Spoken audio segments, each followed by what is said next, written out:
Hello, everyone.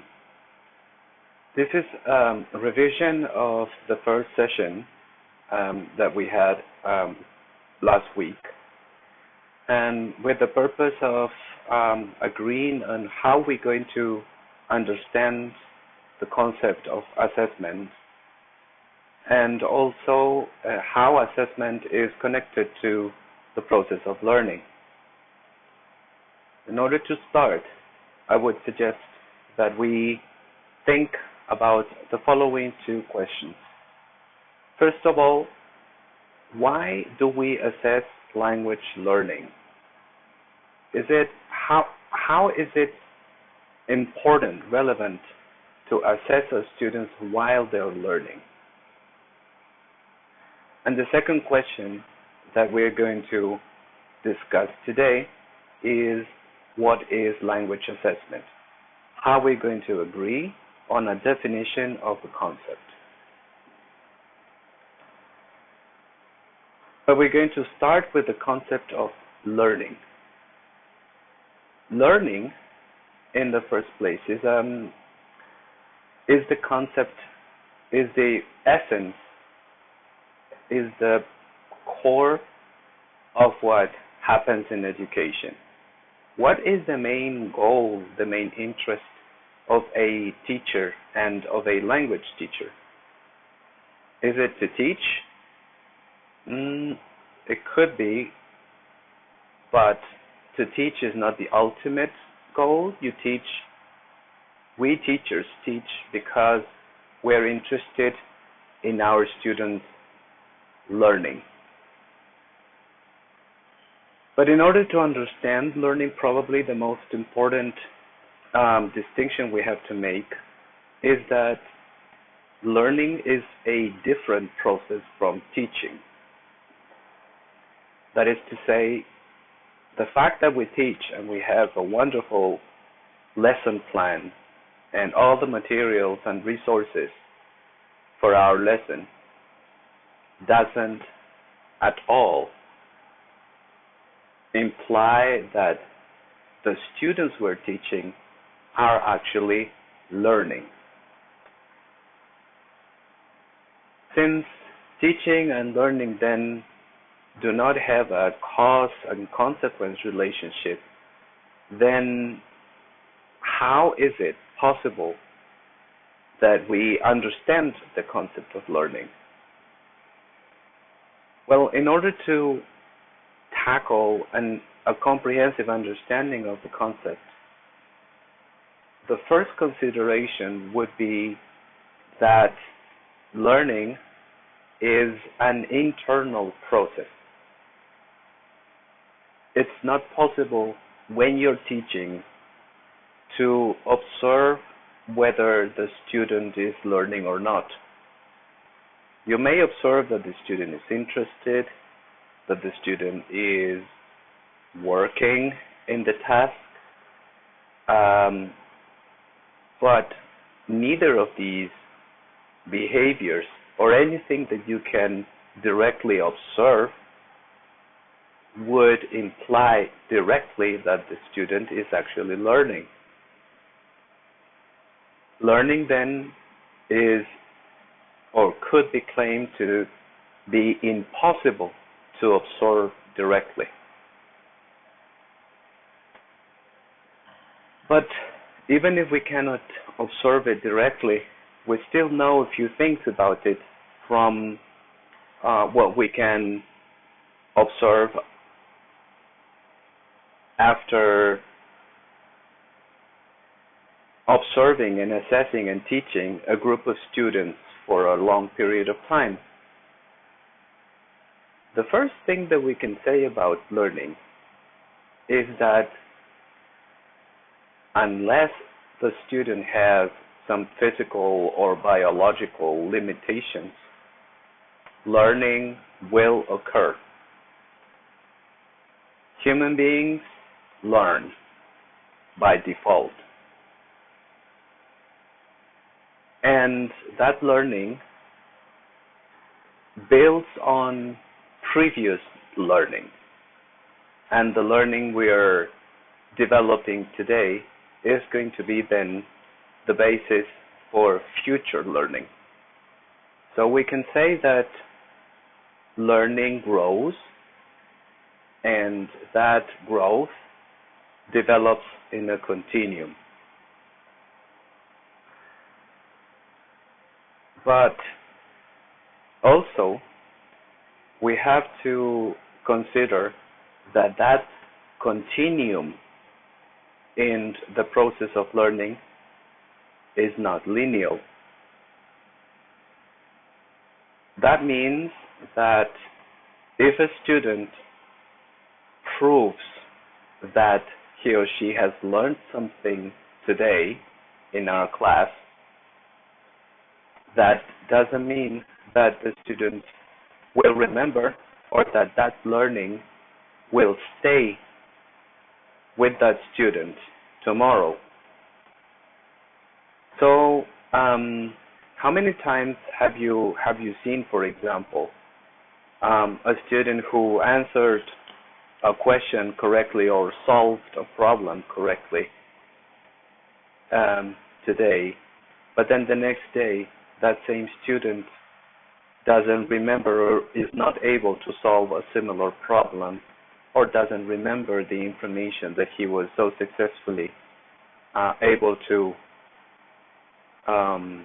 state and say the previous class? We can say then that learning goes back and forth. How is it then? What are the variables that would then indicate whether learning occurs? Well, there are several, countless variables that will influence whether my students are learning or not. Maybe today they are especially interested or motivated for learning, and learning is going to be easier. But tomorrow, something happens with that student, and they will just not learn as much as they did the day before. We can say then that that experience each student has grows in a spiral shape. It goes back and forth, but every time it returns to that point, it will return stronger, deeper, more mature. So we can say that learning is then personal because it goes back and forth, but in a shape or in a description that is going to be personal. What does that mean then as a consequence for our class? Well, it means that every student in our class has their own style, their own rhythm. They're all going back and forth in their learning process. And that shape of learning is absolutely personal and is different from the other students in that class. The consequence of that is that whenever we understand learning, we have to remind ourselves that since the process of learning is personal, then we have diverse styles, diverse rhythms of learning in the same class. Then how do we know? How can we get access to the shape of learning of every student? Well, this is where assessment comes in as a useful and handy tool. We have to be able to observe what the student is able to do today, and from the product of the actions students produce or perform, we can infer the shape of learning that day. So here we have to introduce the concept of evidence. Evidence is that visible action or visible characteristic of the actions that the students perform and that we could interpret as the consequence of an internal learning process. Now, luckily, learning doesn't seem to be so chaotic as I stated in the previous slide. There are certain patterns that, even though we have individual differences and pace in the process of learning, are common for every student. So, if we take that assumption in consideration, we could look, for example, at these pictures as representative of the process of learning how to cycle, for example. And then if we observe the cyclists in each picture and we compare them with each other, we could claim that cycling in different stages look like differently. They look differently because of the growth level that those students are typically developing in each particular level. So the question is, how does learning in each level look like? And here is where we have to carefully and candidly as possible observe what the student is able to do, what the student can do, in order to characterize the typical path, the typical route of growth of learning. So, in picture A, for example, what are the characteristics of learning how to cycle at level A? Perhaps a key concept is that cyclist is not independent. There is someone who is helping the cyclist holding the bicycle. So we could say that perhaps in the cycling learning process, a first level would be characterized by external support. If we look at that cyclist and we observe that there are small wheels, supporting wheels in the back wheel of the bicycle, we could also reinforce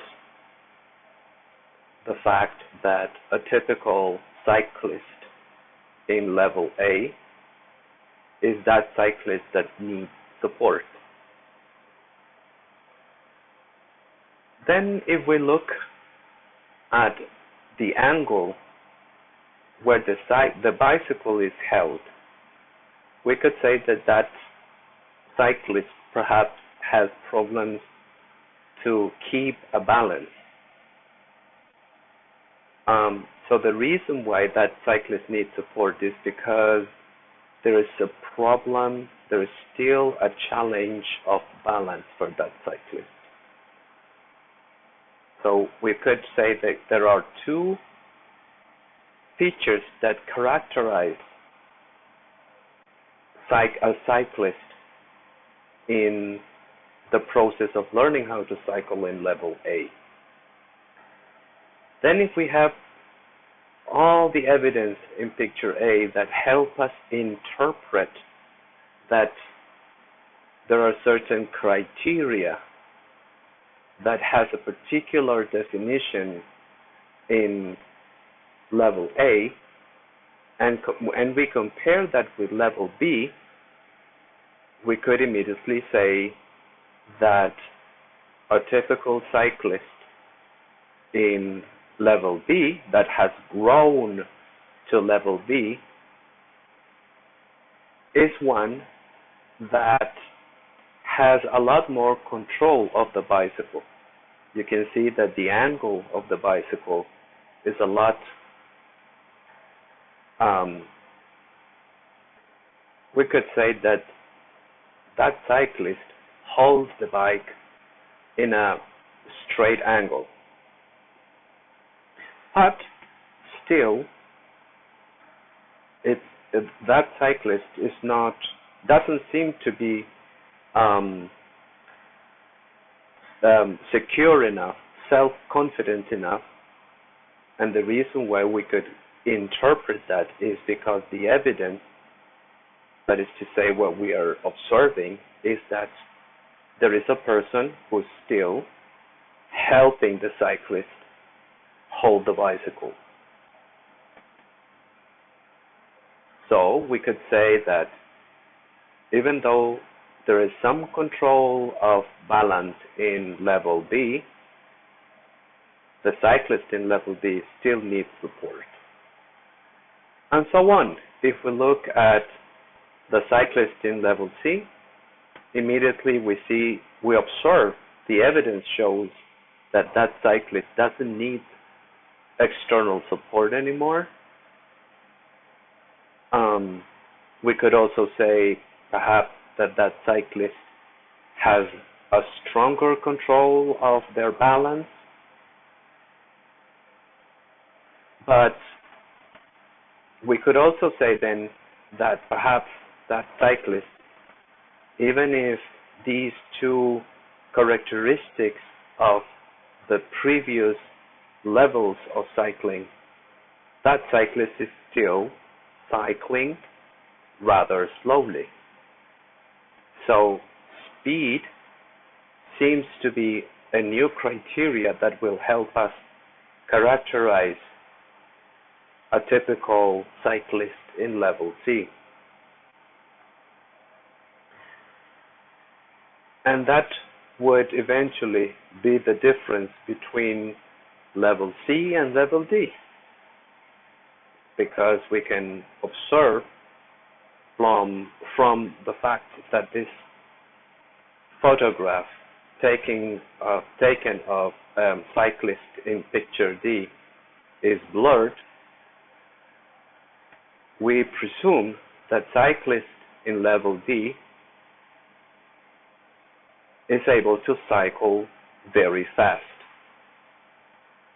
So perhaps one characteristic that will identify a typical cyclist in level D is speed. Of course, all of these criteria that we have built from the evidence we collect to characterize growth of learning are subject to the interpretation of the person who is observing that evidence and their capacity to read that picture they are observing. Because there may be a new characteristic. For example, if you observe cyclist A, that cyclist is not concerned with their safety, is the only cyclist that doesn't have a helmet on. So maybe that element, that criteria, safety, awareness, is a criteria that we could include in the process of describing growth of learning how to cycle from level B onwards. So, all in all, then, what is assessment? Well, assessment can be understood as a process in the first place. Assessment is not an event.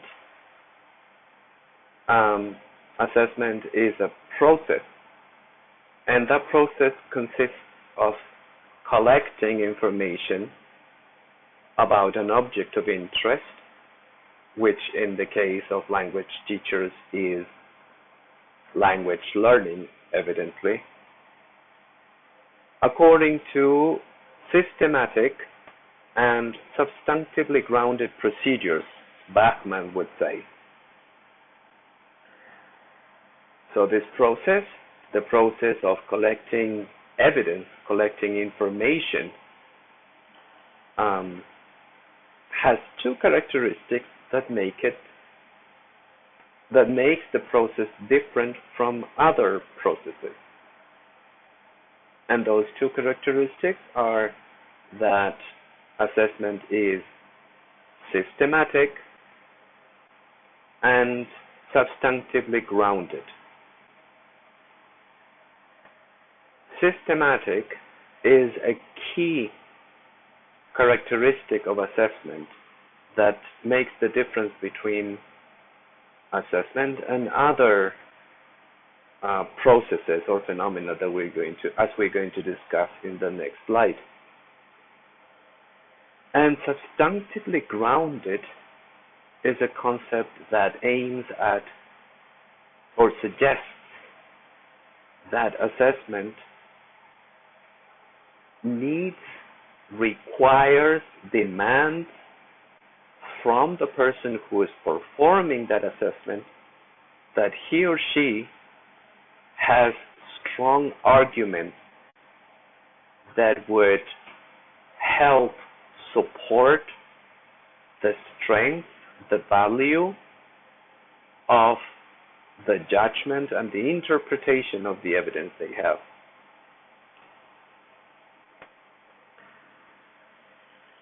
So, if we, as we discussed in the previous conversation we had, we put together the concepts of evaluation, assessment, testing, and measure, which is also a typical concept that is used as synonyms.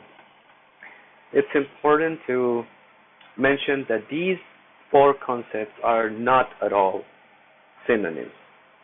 They refer to different aspects. Evaluation, in the first place, could be said to be the broadest concept. Evaluation is simply random judgment. Every time we meet a new situation or a person, or we go back to the same person or the same situation, everything we do as human beings in every aspect of our life, we are evaluating. We evaluate according to the temperature of a room, according to the light or the colors or the perceptions that we have. We evaluate according to our previous experiences. We evaluate according to the mood we are in at the moment of making judgments, etc., etc. We can say that when we are evaluating, and that evaluation is subject of so many different influences, our evaluation of an object today could easily be very different from the evaluation that we're going to do tomorrow, because the variables that are going to be influencing that judgment are going to shape that evaluation differently. That is why imagine that we use this concept as teachers in order to interpret or get access to our students' learning. And what we judge today is subject to so many different variables that judgment is totally different from the judgment we're going to make tomorrow or the one that we did yesterday. Evaluation then is not possible, is not likely to give us information that could help us observe growth. In order to observe growth of learning, we have to keep the variables that affect our judgment as stable as possible. And that is exactly what makes the difference between evaluation and assessment. Assessment is not just random judgment, that is to say, judgment that is influenced by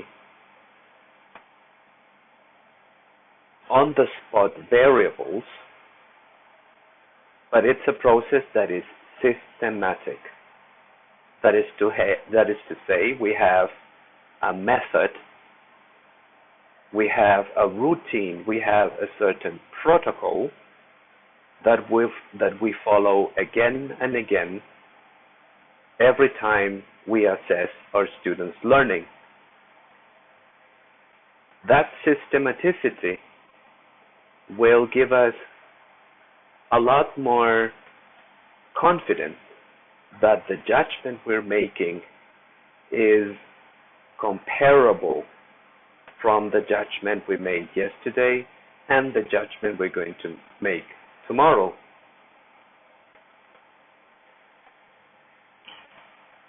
So if we go back to the definition of assessment, then we could say that yes, the process of collecting information about our students' learning needs to be systematic so that we compare the information or the interpretation of the evidence we're going to make at different points during the assessment, during the learning process.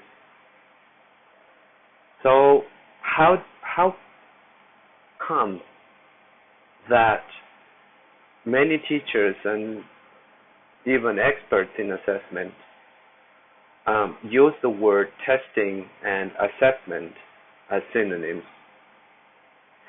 Well, we could say that in a way, testing is assessment. All testing is assessment, but not all assessment is testing. Tests are one of the many different modes of assessment that we can have at our disposal, and it's used for particular purposes and not for others.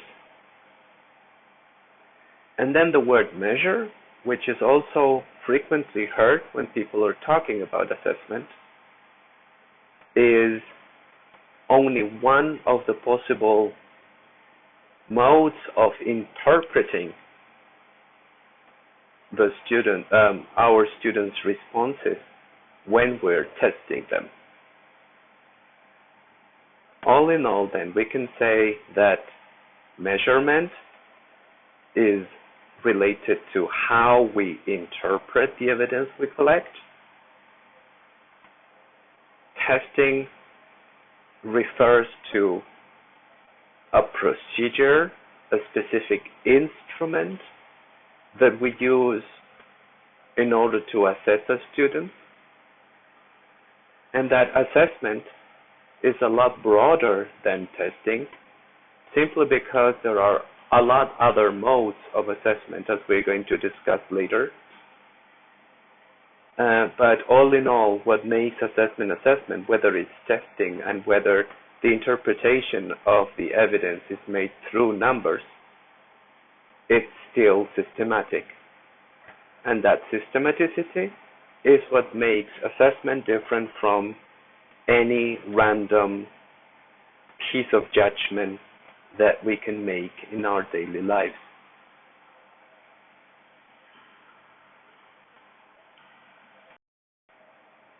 And now we're going to look at the concept of language assessment then in a historical perspective. We're going to see how language assessment relates to teaching today and how it was traditionally seen.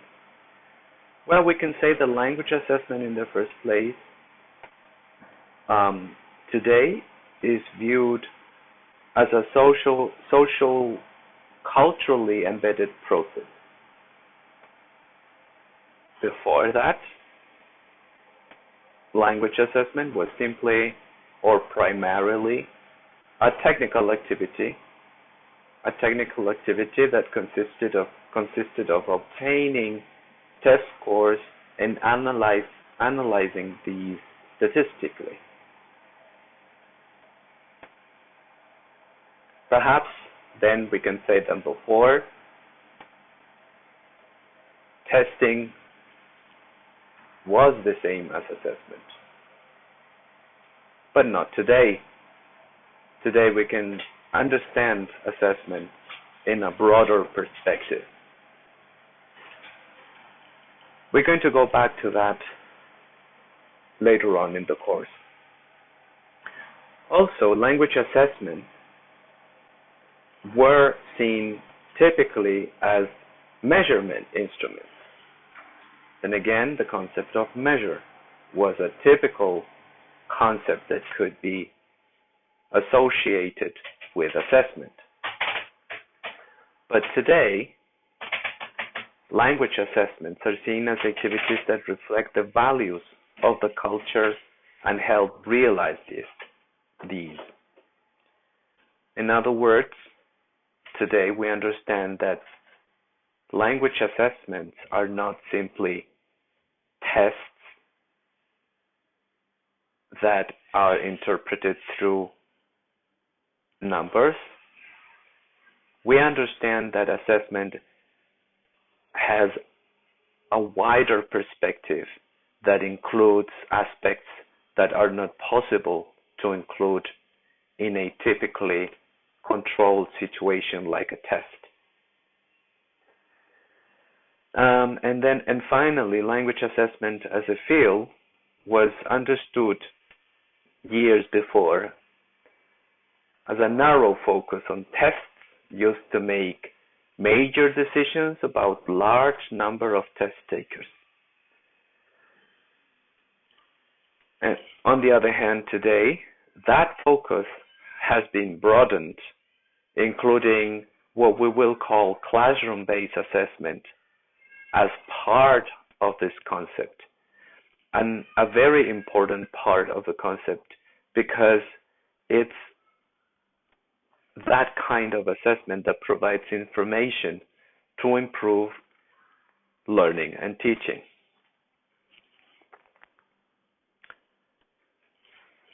Then, if we ask ourselves then, what does that process look like? Well, we could say immediately that the process of assessment consists of a number of different steps that are typical and that we repeat again and again.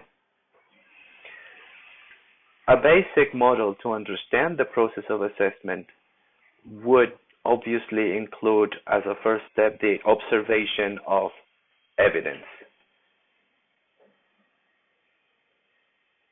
The second step is the mental process the person who is assessing goes through while observing that evidence.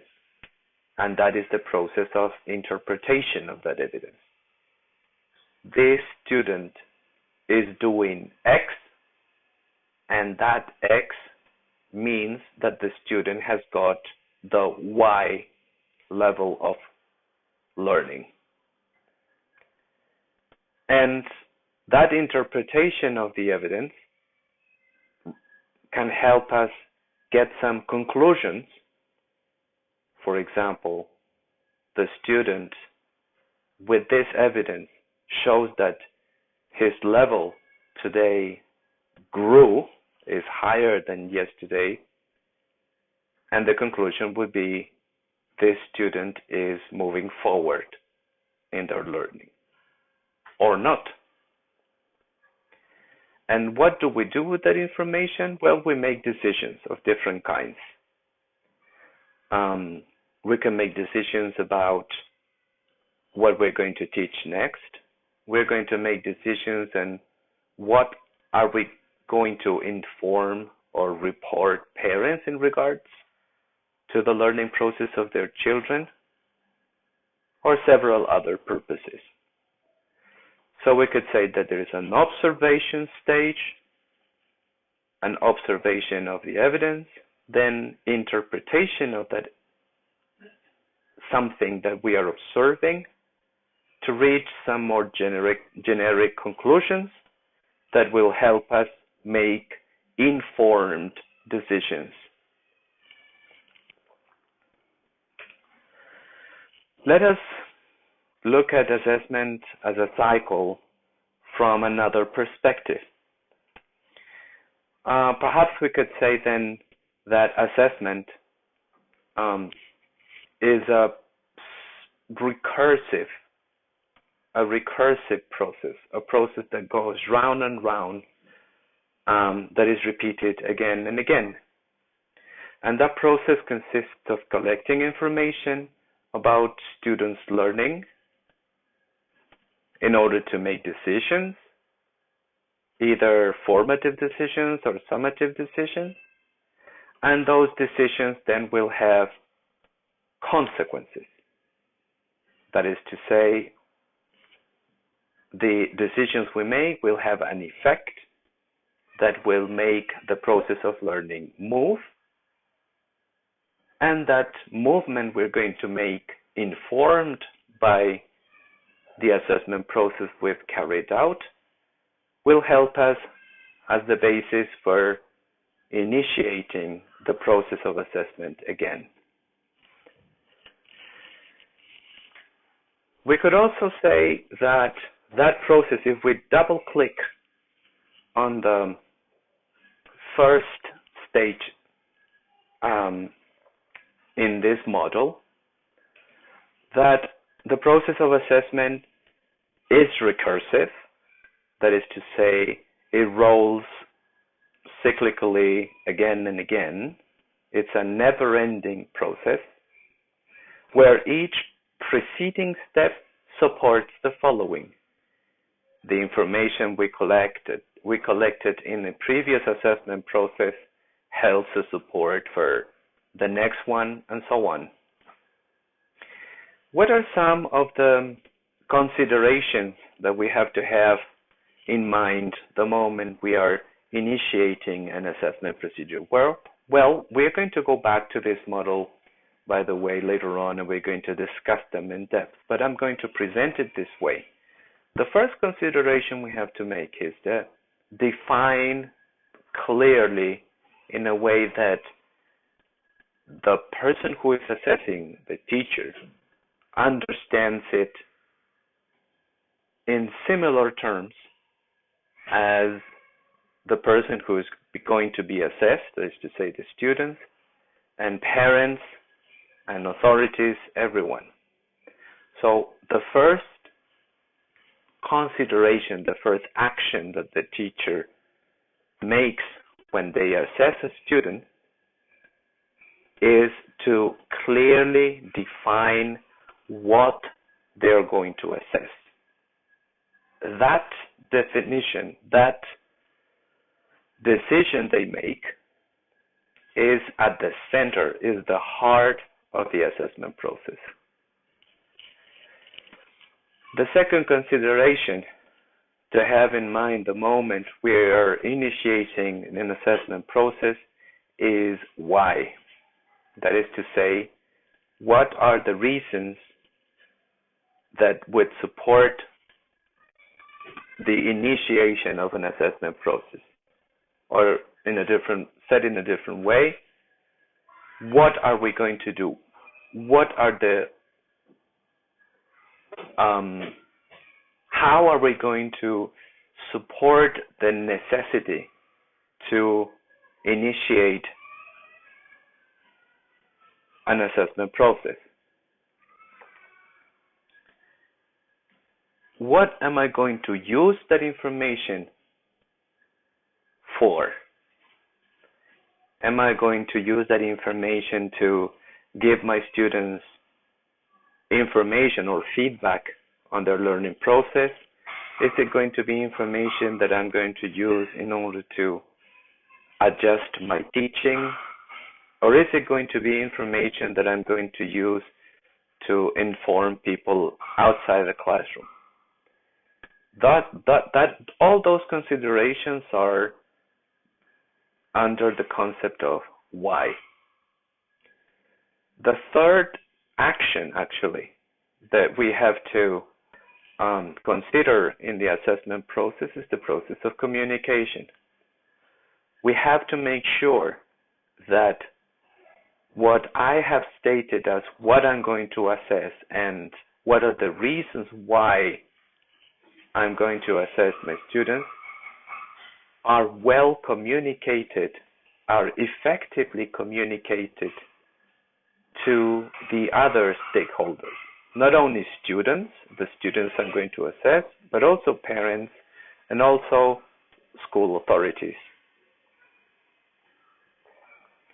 Once I've made sure that everyone involved understands what I'm going to assess and why I'm going to assess, then a third consideration that is going to be essential for the process of designing the instrument is a characterization of my students.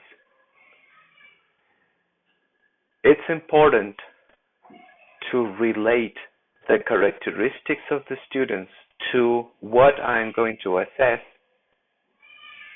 as one of the first considerations that will help me design the instrument. Not every characteristic, every biographical characteristic of the student is relevant. It's going to be relevant that characteristic that we could presume could have an effect on what we are assessing. For example, maybe my students are 6-year-olds. This is a first grade, this is the first grade in a schoolgirl. The fact that they are 6 years old, the fact that they are only girls, are two important characteristics that will help me make decisions. For example, the moment I choose an appropriate text that I'm going to use in order to assess my students' reading comprehension skills. If this is an only boys' school, for example, that can be an important characteristic of my students, because it will help me discard certain topics that may not be of interest for boys, or that we could presume are not interesting for the boys in my class. Social cultural background is a characteristic that may also affect the decisions I'm going to make. Or perhaps if I'm assessing my students' ability to speak to a group of people, maybe if I know beforehand that my students are shy, then that piece of information about the characteristics of my students is going to help me shape a task that will that will meet that characteristic, and yet will help me get evidence about their ability to speak to a group of people. Also, I have to consider when I'm going to assess my students, where, and all the contextual characteristics that will also give me access or will limit the possibilities I have in order to design an appropriate task. Only then am I going to be ready to decide how I'm going to assess them. That is to say, what is the assessment procedure or assessment instrument or assessment task that I'm going to use that is appropriate for those students in that context that was previously communicated for those purposes I have claimed, and initially for the learning objective clearly and well shared that I'm going to assess. Then is the application, is the moment we ask our students to perform. And the students are going to perform something that we're going to ask, because the result of that performance is going to be the evidence that I'm going to use for interpretation of their learning. And then we go back to, once we have interpreted the evidence and we got to certain conclusions, am I ready to use that information, make decisions, and move on? Another model that is interesting to consider in order to understand the process of assessment and how the process of assessment is cyclical, it goes recursively on and on, is what you are already familiar with, the backward design. The backward design is a model that is very coherent with the idea of assessment in this modern view. Not just simply as testing my students, but as the permanent monitoring of learning. And not only a permanent monitoring of learning, but also the consideration of what typically students will have, and then we go back to the idea of learning that we illustrated with the cycling process at the beginning of this presentation. What is the typical evidence that characterizes a particular level of learning? So let's very quickly identify the three stages in this backward design, but now seeing from the point of view of assessment. The first stage, as you very well know, is the stage of identification of desired results. That is to say, the what in our assessment cycle. As you know, in this stage, in the backward design that you've been discussing in your methodology classes, is essential and needs to be very well elaborated on in a way that goes far beyond the statement of a learning objective. It involves the social-cultural implications of that learning objective, that is to say, the big ideas that are behind that learning objective, but also the clear statement of the skills that are going to be at stake the moment we initiate the assessment process. And then secondly, according to this backward design model, what we need to do is we need to determine what is the acceptable evidence that we are going to expect our students to produce.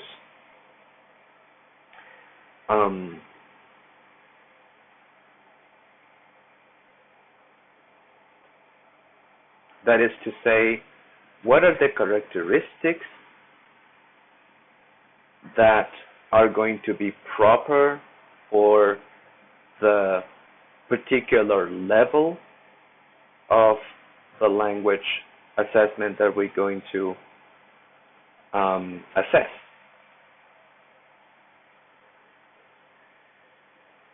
Only then, after I've clearly defined and in depth the learning objective, the skills, the definition of the social-cultural context in which these skills develop and make sense in real life, and after I've decided what is going to be the acceptable evidence that is going to, that presumably, hypothetically reflect the achievement of those learning objectives, am I ready to plan my lessons, and in a sequence that you have discussed in your methodology classes.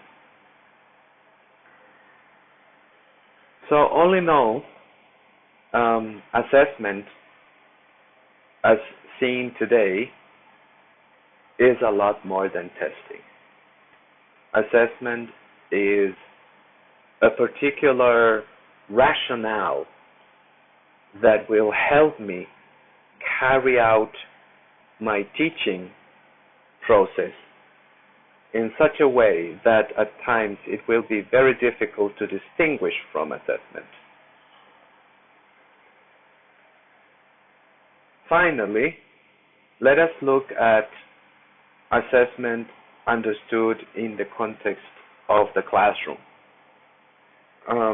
Not so much what assessment looks like when we are in front of an international test or prueba CINCE or a final exam,